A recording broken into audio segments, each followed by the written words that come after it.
Welcome to Kenton's videos. Enjoy the video. In this video, I will explain how to replace a forward focus wing mirror indicator.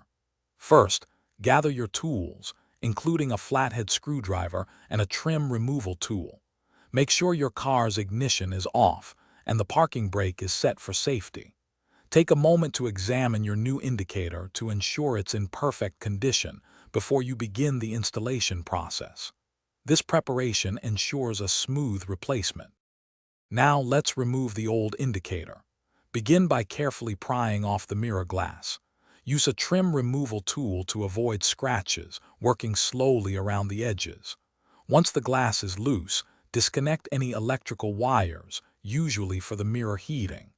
Then, locate the clips holding the indicator in place and gently unclip the old unit from its housing. Take your time to prevent damage. With the old unit out, it's time to install your new indicator. First, connect the electrical wiring to the new indicator unit, ensuring a snug fit. Then, carefully align the new indicator with its housing and firmly clip it into place. You should hear a click, confirming it's secure.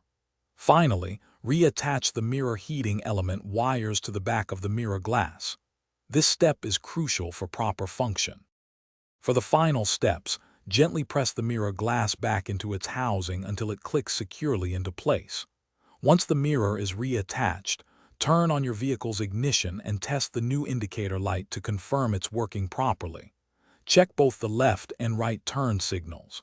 Make sure all components are secure and the mirror adjusts as expected.